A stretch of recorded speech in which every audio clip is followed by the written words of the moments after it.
input costs will go down for agriculture, and then per person output will increase, thereby agriculture revenue will increase. So bring in technology into agriculture. And nobody can do better than entrepreneurs. Right.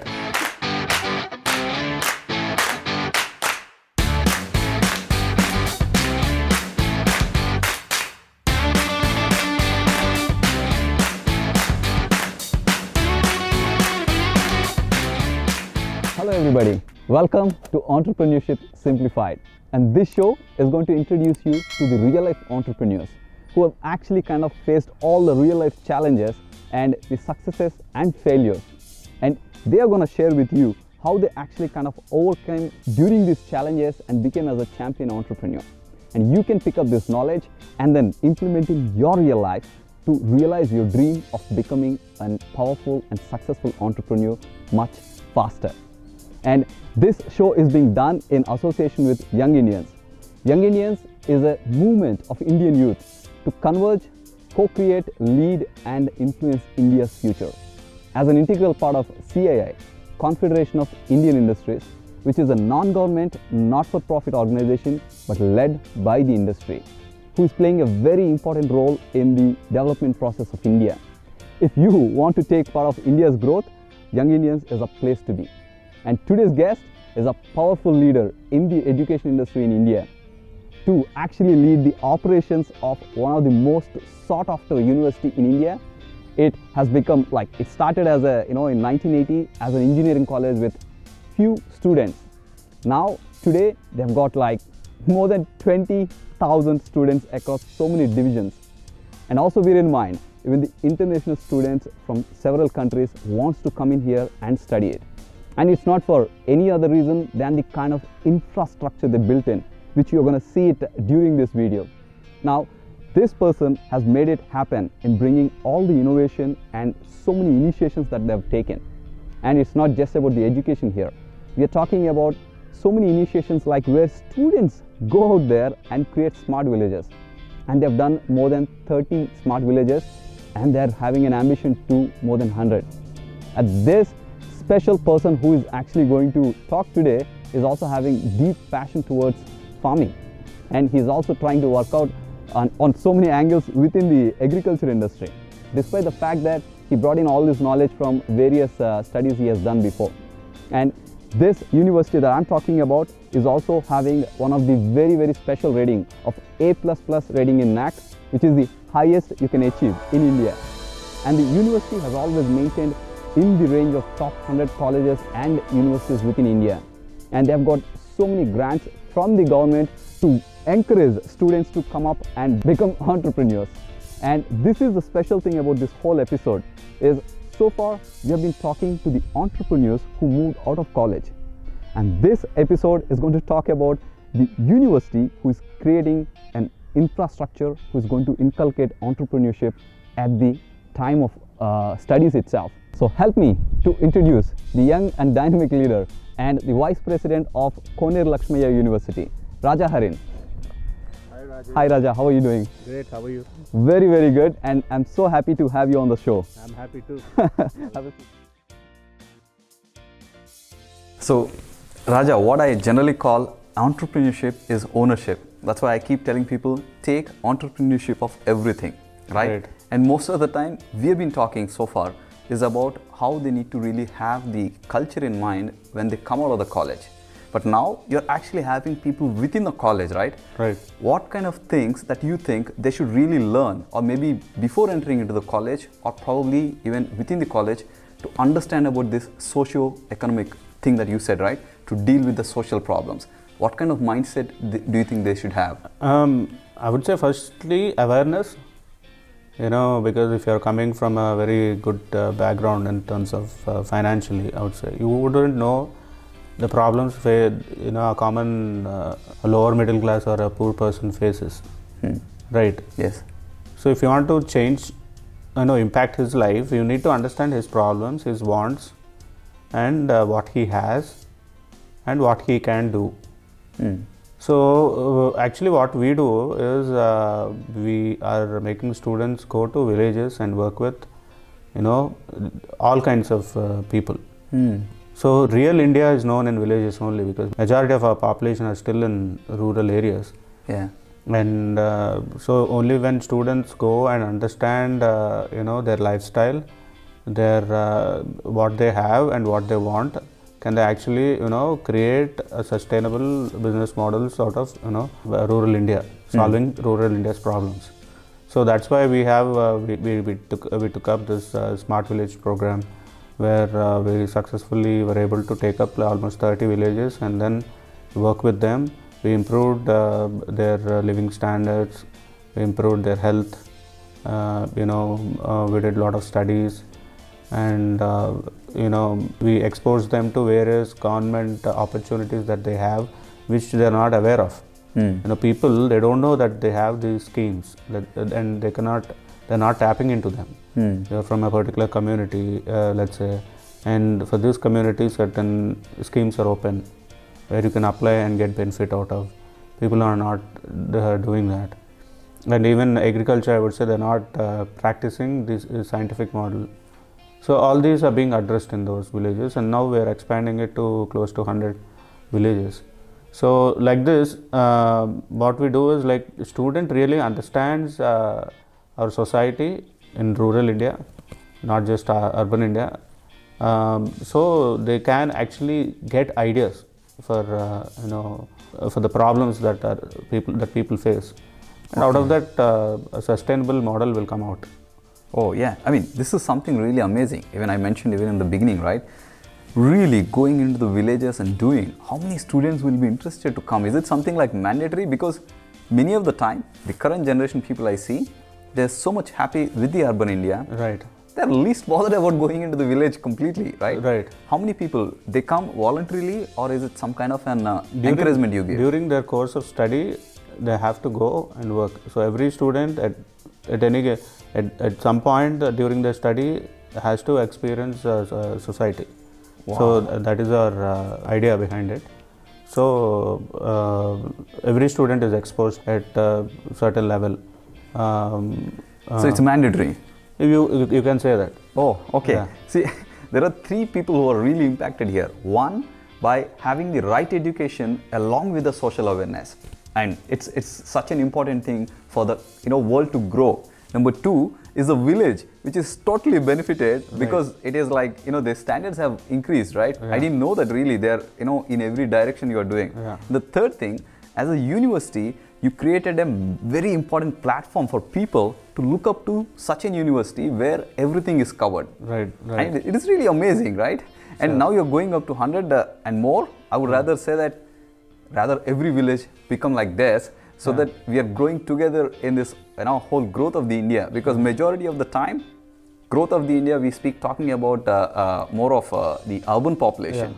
And they think they're really great. I mean, in a way, they're definitely contributing. But these are the people, the village people, because I came from a village by myself. Right. So when people are in the village are really going to be rich and then having the standard of life. So I'm really, I should say I'm more than inspired by the way that you're taking up. Can you throw some light on the agriculture that we are talking about? Because now that you're tapping into villages, improving their lives through your students, right? Yeah. Can you throw some light onto the agriculture? What these entrepreneurs, new upcoming entrepreneurs should think of? Is that really an opportunity? Is there anything they can do so that they get benefited as an entrepreneur at the same time that improve the lives of villages? Right. See, close to almost 60% of India's land is under agricultural cultivation today, which is one of the highest, I would say. Like, we take China, very little land is available for agriculture. Although the country is like 2.5 times, 3 times bigger than our country, we today are exporting rice to China. Imagine, similar populations, smaller land, and a commodity like a rice being exported to China means, imagine, like the smaller area, we are able to produce a lot more. This is because of our agricultural revolution that happened in India. We were able to bring in, and you see irrigation, in states, especially in southern states, irrigation plays a very important role. In Andhra Pradesh also, you see, you have major rivers like Krishna Godavari river, and irrigation is something that has changed the way Indians, do agriculture. So, if you ask me whether there is opportunity in India, definitely there is opportunity in India in agriculture. We were able to produce high yielding varieties, and now the lot of these cereal crops, they have achieved so high yielding. More domestication might not be viable, might not be improving farm output much. Let's say paddy today is giving some 40 bags per acre. Maybe 50-60 is achievable, but you cannot double. What has to happen is real transformation of how we do agriculture. We have to cut down the costs. I would say in agriculture, we need to bring out people out of agriculture. Means the manual labor. Men are not. I mean, we are an intelligent species. We are not, there to do manual labor. Now that so much of machinery has come, and so much of automation is coming, lot of automation should come into agriculture and remove people out. By doing so, remaining people in agriculture's income will double and triple. Yes. Right. If one person is able to operate a machine and then cut all the grass and harvest the seeds, let's say for 1,000 acres, let's say, imagine. Yeah. Look at the possibility. Now probably for 1,000 acres, 10,000 people are working today. True. So input costs will go down for agriculture, and then per person output will increase. Thereby agriculture revenue will increase. So bring in technology into agriculture. And nobody can do better than entrepreneurs. Right. And you see a lot of farm machinery, and it's been there, but India is a place where we have small farms. We should be able to integrate a lot of farms. So we have to build models that can do this and bring in a lot of sustainability in terms of how agriculture is being done. One of the greatest risks for agriculture is weather. We often think nutrition, soil and all this, but I would say it is weather. You grow rice, let's say it takes 60 days on the field. You grow it in your lab, it only takes 40 days or 45 days. The thing is, sunlight and weather are not, sunlight is predictable, but when the weather is not right, it's not predictable, and because of the weather, you get a lot of rains, excess rains or no rains and things like that. We should try to minimize those kinds of things. You can do that, but not many people are doing through polyhouses and all these things. So, and taking some of the things like growing leafy vegetables, you can take it indoor. Yes.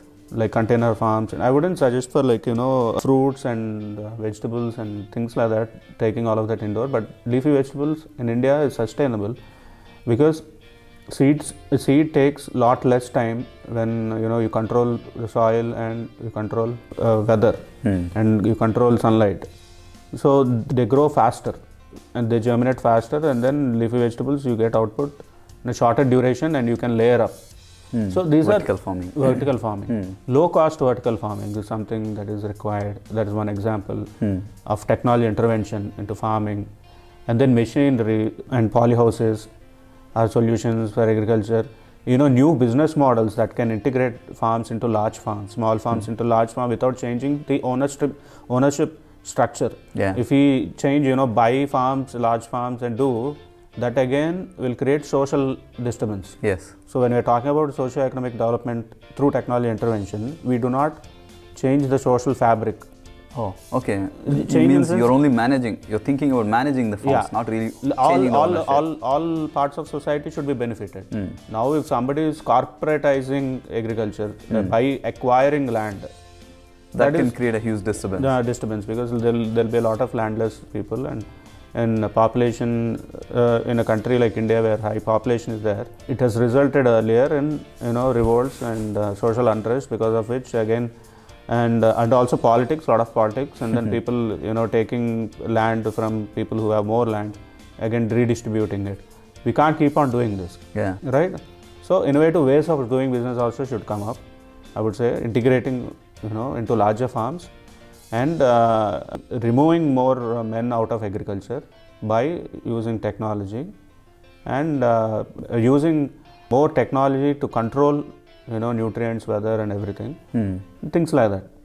And people are now doing, they're just putting a plastic sheet beneath the soil, and then so that you don't lose so much of nutrients, because you put nutrients after, like, let's say 6 inch, the field doesn't require, because plant roots they're not going down, especially for cereal crops and things like that. So the most 90% or 80% of the fertilizers is being wasted, what we are putting, because it's going below the below. usage area. Right, below the usage area. So we have to find innovative ways of taking that into the plant, and we have to also genetically, I would say, not really modify.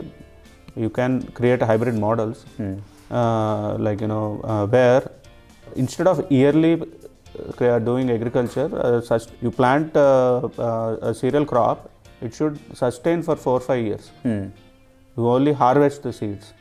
So this kind of these kinds of varieties are available, but they are not as yielding as what we have right now. Okay. So maybe some hybridization with such kind of cereal crops, and then these are called perennials, I would say. Perennials are crops that are not annuals, so they go on for at least 4 or 5 years. So because of doing that, you don't always have to plow the land, you don't always have to replant the plant, all that bring the efficiency. Yeah, it brings in more efficiency. And then agriculture also has to move into arid farming, arid and semi-arid farming.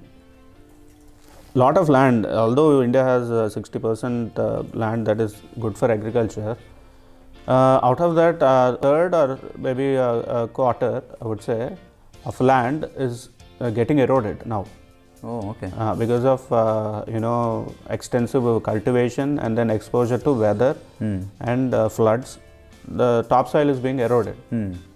So in future, what you will have is, like, you will have a lot of land that might not be suitable for conventional crops that we are growing. So we have to go into non-conventional crops, which grow in with very, very little water.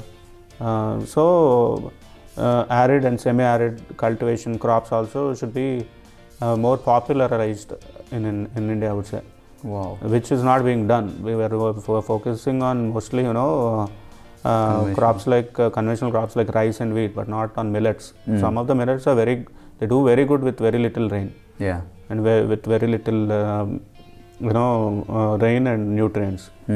And like cactus, a lot of cactus were in Mexico. People are making leather out of cactus. Okay. So replacing animal leather. Yeah. So, and they're deriving food from cactus, they're deriving fuel from cactus, they're deriving clothing from cactus. Wow. Okay. Which grows in very semi-arid, arid kind of areas. And cactus also gives cactus pear. It's a fruit, edible fruit. So like this, new kinds of methods and utilization of resources that we have should come up. And lot of new farm laws are coming in India that have recently come. With that, I think we can expect a lot of price stability, because forward contracting is coming into picture in agriculture. So now for entrepreneurs, this is a great opportunity. Now you can, without disturbing the social structure, you can do forward contracting with a lot of small farms. Yeah. So they will specifically grow the product that you want with the specific quality. Yeah. So you negotiate a price upfront. So these new possibilities are coming up with agriculture. Agriculture for entrepreneurs. Hope you people are actually keeping your eyes and ears open. There are so many opportunities within last 3-4 minutes that Raja has shared. One is forward contracting. Your parents could be really the farmers, and then they were not getting as much as they're supposed to get. You can be the person making them to understand, this forward contracting means nothing but you agree on a certain price to sell whatever product that you are actually going to cultivate. Number one. Number two, you can be an entrepreneur in managing farms, which means without really breaking any social structure of ownership, you can become an entrepreneur there. And believe me, if you're thinking about going to Mexico and do something with cactus, you can be a best entrepreneur. So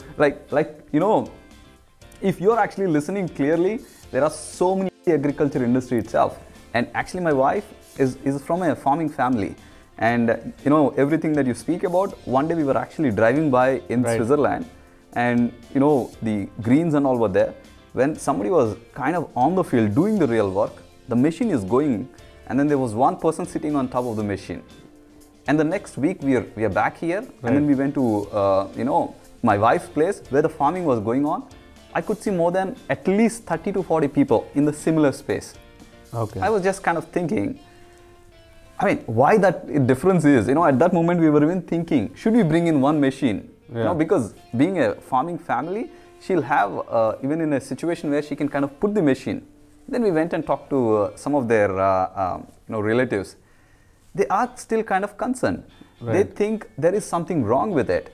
But as you said, the benefit is in terms of efficiency.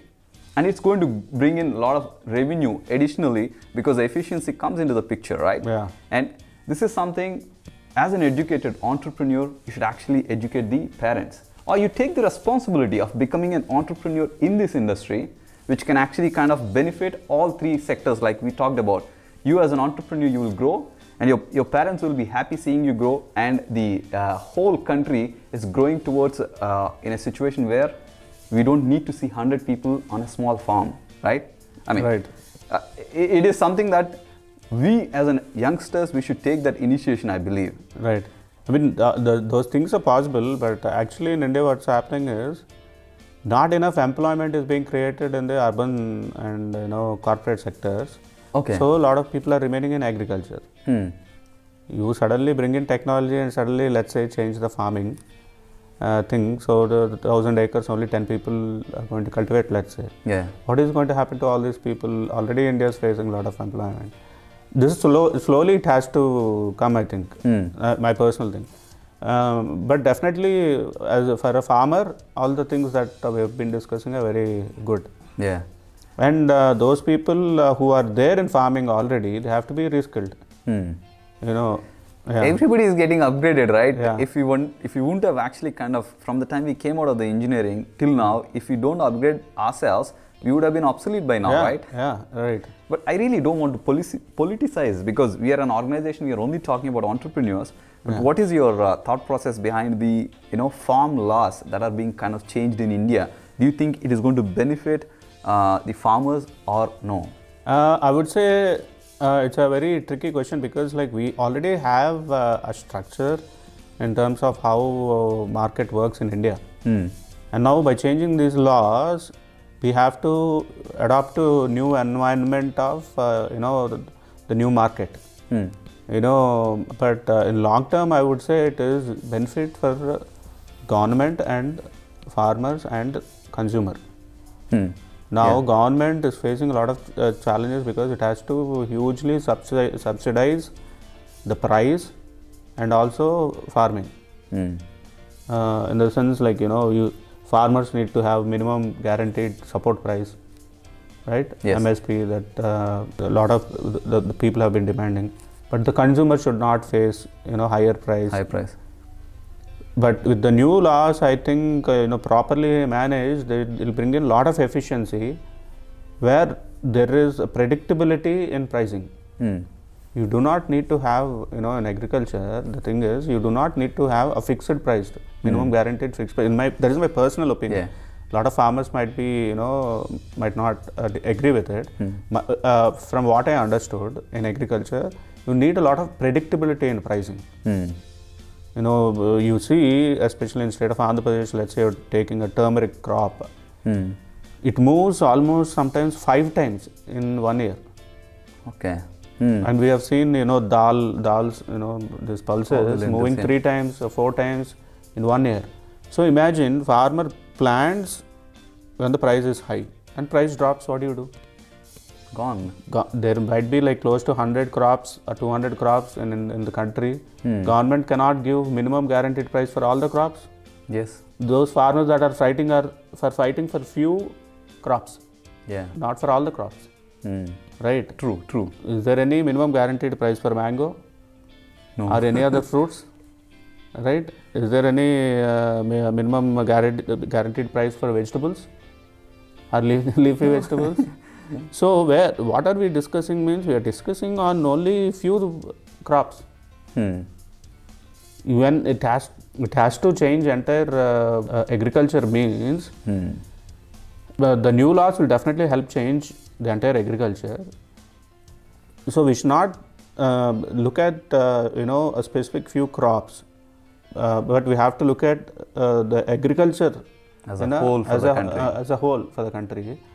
And then farmer should become like an entrepreneur, deciding on what crop to put. If he has to decide and what crop he has to put, he has to be good at predicting and predicting the price, rather Which than nobody has a control at this moment. right. So you forward contracting and things like that, when they come in, farmers can predict the price because they know that he's bound. The person who is buying my output, my field, if I'm the farmer, is bound to buy because there is a contract, legally bound. So even if the price drops, He'll still get the right he will still agreed get price. the agreed price. Which means they can at least do the investment calculations, Right. whether at least he'll get the income plus certain profit or Yeah, not. entrepreneurship is everything about predicting the output. When an entrepreneur comes to an investor, he will say there is so much opportunity, this much opportunity, right? How is he be able to? How is he doing that? It's a prediction. Right, it's a prediction. Yeah. So so investor he bases on the prediction and invests in his startup, Yes. right? Yes, absolutely. Agriculture should become like that, a predictable model, a business model. Otherwise, there is no point being in farming. This is totally an entrepreneur perspective. Again, as we are saying, we have no intention to politicize because neither our organizations or anything, but it's an entrepreneur perspective. And we have seen our parents, grandparents have been spending time, but there are so many farmers because I have at least huge number of relatives into that industry, right? Where what they invested at the end of the year, majority of the years, they don't get the money back. Right, But they don't.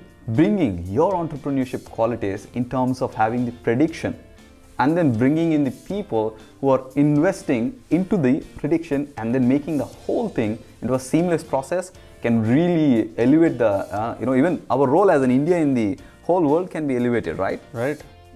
Because right now, whatever we are doing, maybe I think there is a certain change that definitely, like he said, it has to be managed. If the change has to be positive, but it is something, outlook has to be given saying that is a change good for me or not as an individual perspective. And one more thing is, the problem now what's happening is, because of all of this, government is trying to get enough income for the farmers, government is trying to keep the prices low for the consumer. It is trying to manage the situation. Yeah. But frankly, the government should invest in things like, building more dams and then building more marketplaces and building more storage spaces. The food security bill has been passed a few years ago, so which means like we have to have enough food storage facilities which are not there. And also a lot of these crops, they don't have proper storage. These cold storages are not actually, some of the cold storages are not suitable for some of the crops. So all these, government should invest in these rather than spending money in bringing down prices for the consumers and trying to increase the income for the farmers. Because when these can be done automatically by things like forward contracting and things like that, we have to focus on increasing the output. That could become a self-sustaining model by itself. Right. Instead of subsidies, I mean, of course, they can give the subsidies But to they're farmers, not long-term solution. They're not long-term solutions. Yeah, suddenly if price is dropped by 50%, then government can intervene. But if you are looking at, you take example of the place we are in right now, this Krishna Godavari Delta, it's become so sustainable and predictable in terms of growing rice. You can grow at least, leave second or third crops. You can grow at least one crop of rice in this area because of the irrigation canals that we have. In the last 50 years, what we have invested, only because of that. So imagine that infrastructure wasn't there, and people used to earlier grow rice with the rain that falls only. Which is not predictable. You need 3-4 months time. If you don't have proper rains, gone, your crop is gone. But now you have these irrigation canals, you have storage reservoirs, you have these dams through which water is being stored and given when it is required. So this is sustainability and predictability, right? So this has to come, for agriculture across India. Across India, yeah. I'm just giving an example of irrigation. Yeah. It could be storage also. If you don't have proper storage facilities for certain crops, suddenly everything goes waste. Yes. Right. So if something goes waste, what happens? Suddenly price will shoot up. Supply demand issue. Yeah, supply demand issue will come, consumers will suffer, farmers will think price will stay high and they will plant. Yeah. And suddenly so much output will come suddenly. Supply is increased and the price is down. It will drop. Yeah. But imagine, you can store that crop for 1 year, 2 years. So farmers can actually say, not only this year what I'm going to plant, okay, because our country has this much storage of this grain, next year we will not have so much requirement for this grain. I'll plant this grain, the other grain, which has more demand, could have more demand now because our national reserves are down for that grain. So there is an interface literally in between for them to have the prediction in place. Yeah. So for that we need to invest. India needs to invest in a lot of storage and processing infrastructure, which we don't have. Which we don't have at this time. Yeah. So for entrepreneurs also it's a good thing, to actually look at, the problem which agricultural products are fluctuating more. In 2-3 take last 5 years, and you see which one is fluctuating more, that means there is a problem there. Yeah. And entrepreneurs need to invest, need to interfere and try to find the problem there, whether it is the storage or processing or whatever it is. Try to find a solution for that. Absolutely amazing point here. The bigger the problem, bigger is the opportunity. Yeah. Bigger is the opportunity. Your whatever entrepreneurial journey you start is going to go sky. And I can't say there is any bigger problem than 60% of the population which is facing, that's agriculture. So like he said, in the supply chain there are various stages where you can intervene and identify the problem, and then if this is really a bigger problem that you can solve, be it in the storage or in the transportation or any stage, you can chip in there, put in your model, how you will bring in the technology, whether you will bring in the technology right in the initial stage of soil or probably crop or anything, it doesn't matter. As long as you have a clear understanding that the problem is big and so many people are going to be benefited. So this is really going very, very interesting, because agriculture and entrepreneurship is one of my passion, just because so many times I see people really struggling around, especially the farmers who are really bringing the food. But just taking a step back, for the students, there are so many students who actually watch this, as part of YI we have Yuva, and also, in fact, even you have so many students who can be inspired by this, right?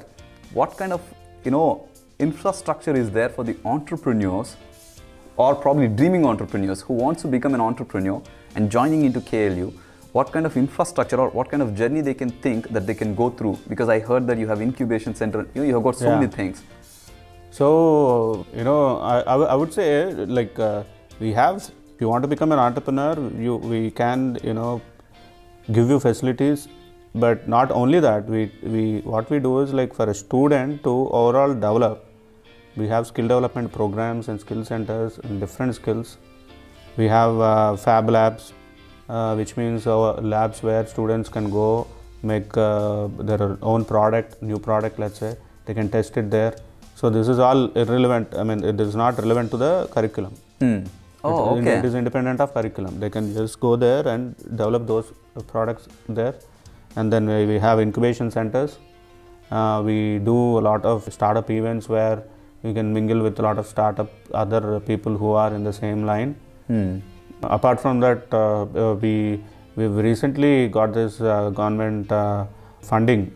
To build Atal Community Innovation Center. This is funding from Niti Aayog. It is about 7 plus crores rupees, and university is investing around 2 plus. So close to around 9-10 crores of investment is now going to go in developing this incubation center. So once that is ready, students will have more opportunities there, because now with the limited space that we have, we are able to only give to limited students. Yeah. But if we get that, around 20,000 safety of space will now come into access to students, and we also want to open it to outside people.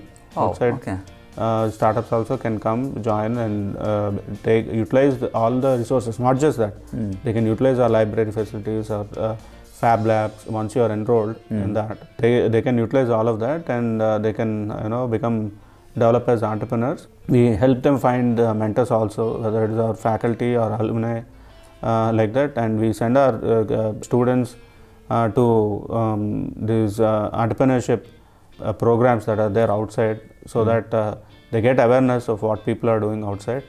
So like this, and we also have courses specific to entrepreneurship. So like this, it's an ecosystem that we're building here. So we want to see it sustainable in a long term, basically. This is really amazing. I mean, if somebody who has a dream to become an entrepreneur, find out a place in KLU. Right. Once you come in, you have an ecosystem where you express your idea. You've got people who can understand whether your idea can be viable or not. And then there is an incubation center where you can literally make a product or a service out of it, and then go back to the mentors. In fact, like even within YE, we actually kind of have some kind of mentorship where we do it.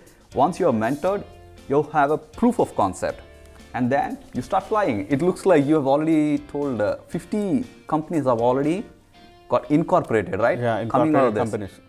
And some of them are already graduated companies, and that who have their own, running their own independent business outside. So yeah, entrepreneurship, I would say, is a journey. Like, oftentimes, our ideas might not take off. Yeah. But then people, shouldn't be discouraged, I would say. It is definitely a step that you have climbed. So like that, we see a lot of our student entrepreneurs, trying to do multiple things. And one more advice I want to give for entrepreneurs is, like, when you start a company, you have to take it, as much care as a baby, newborn baby. So if you're a parent of a baby, you don't leave it midway. Yeah. Right. Yeah. So like, even for the investors, like that, they invest in you, not in the idea. If you're a good parent, they will invest in you. Right. So, and also one more thing is the right partners that you choose. About there's a study, about 70% or 80% of the startups fail because of disputes in the team. Not because, Okay. So, the founding team has to be very good. Right. And the team should stick together. You have taken a decision, even though it is let's say it is your idea, but you have taken help of your initial founding team. Now that is no more your single idea. It is an idea of your team. Yeah. So the team should be like wife and husband, with multiple partners, of course. Yeah. Marital relation. The guys can actually go into a different imagination. Yeah. You're talking about multiple partners, but then wife and husband, in the meaning you're saying relation. If there is a challenge, find out of the way that you can sort out. You have to sort out, not break down. Break up. Yeah. If usually these good startups fail because of breakup in the team. So that is something that we have to, an entrepreneur should understand. It will fail. Your company, don't think that you can achieve even without a partner. Don't do that. Yeah. You have to, have mutual trust with the team members and stick with the team. You need to make some sacrifices to make the idea grow.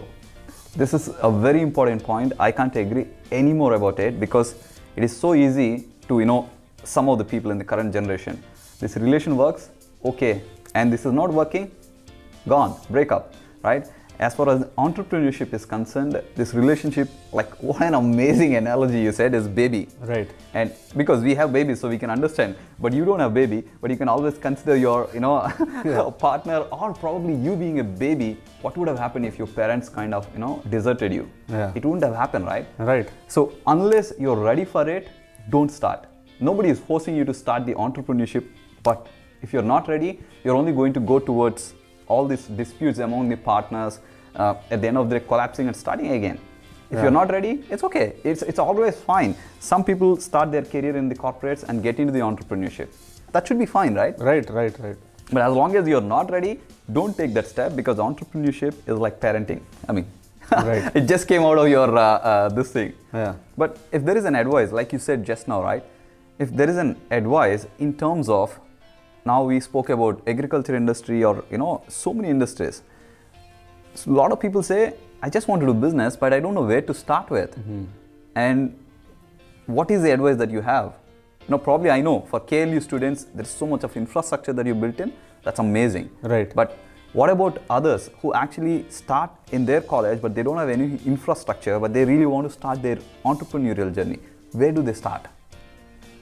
I would say, oftentimes you have to look at vacant space to start a business. And I mean, that means unsolved problem or opportunity that has not been addressed. I'll give you an example, a very good example of this. Always I keep reminding myself of is entrepreneurship.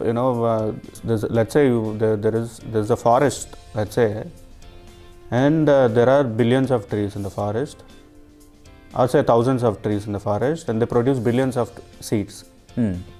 But success rate is very low. You know why? Why? Already the space is taken up by trees. All the seeds that fall to the floor, they germinate and die. Unless there is a dead tree, so the canopy is open, sunlight falls in, it can spring up. Possibility, yeah. Right? Otherwise it's eaten by a lot of this rats or other animals. Whatever are there, the seeds are eaten, or insects, or they simply germinate, they never grow. They'll be like 3-4 feet for 10 years, 20 years, till the tree next to it dies and more sunlight comes in or something like that. But if you fall on the right space, let's say, where the density of trees is like only 25% or less than that. There's a huge vacant space. Huge vacant space. So, within 5 years, you will become a full-fledged tree. Because there's enough sunlight and the resources are for you. The resources are there, environment is nice. So like that, if you want to become an entrepreneurship, you need to find where there is a problem or where there is demand, and you have to start journey there. Simply because somebody is doing food business, I want to start food business. Doesn't work. There are enough number of food restaurants around.